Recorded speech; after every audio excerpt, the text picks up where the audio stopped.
Hey, I don't know how you found this video, but I believe with everything inside of me that God made sure it showed up on your screen. I promise you, God made this video show up on your screen because this is for you. Not for the person scrolling next to you, not for someone more spiritual. No, this message is for you. I know you feel like a failure.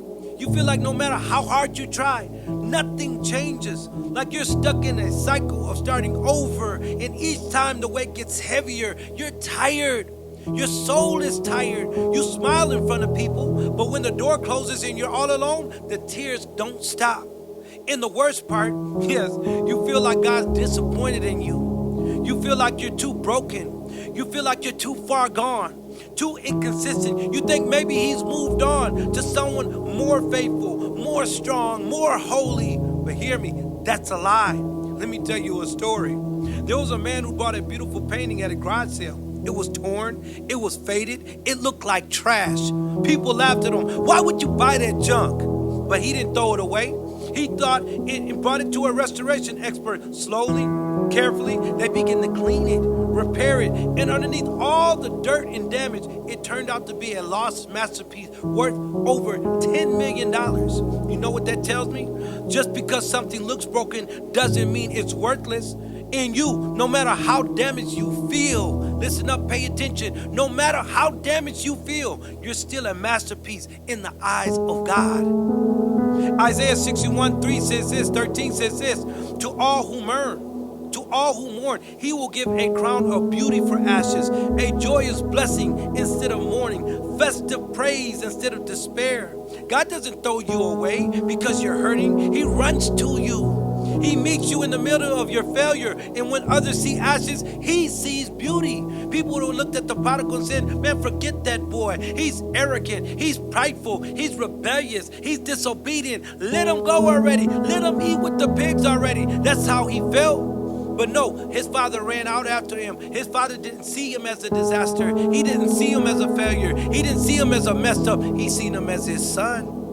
Maybe you're grieving the person you used to be or the person you thought you become by now. Maybe you messed up again. You sinned again. You feel ashamed. You feel embarrassed. But let me tell you something. You think God's tired of hearing your prayers of repentance? God's not tired of hearing those prayers. But let me ask you something. Would a good father ever get tired of his child crying out for help? I don't think so. No, matter of fact, I know so. God would never get tired of hearing you cry out, Lord, have mercy on me. Lord, please forgive me. Lord, grant me grace one more time. Lord, give me strength one more time. Psalms 34 verse 18 says this, the Lord is close to the brokenhearted. He rescues those whose spirits are crushed. You've not gone too far. You've not messed up too much. You're not too weak. Matter of fact, that's exactly the person Jesus died for. That's the one he gave his life for. That's the one he seen when he said, hey, you know what? I'm going to come give my life for that broken, for that failure, for that messed up person. That's the one I love. That's the one I want. You might feel like quitting. Maybe you even thought about giving up completely. But I want to whisper something to your heart. God's not done with you yet. I'm going to say it one more time. Let it resonate in your soul. God's not done with you yet. He still calls you chosen. He still calls you loved. He still calls you his. I know it hurts. I know it feels unfair. I know it feels like everyone else is moving forward while you're sinking deeper into sadness. But sometimes the strongest people are the ones who keep walking while they're crying.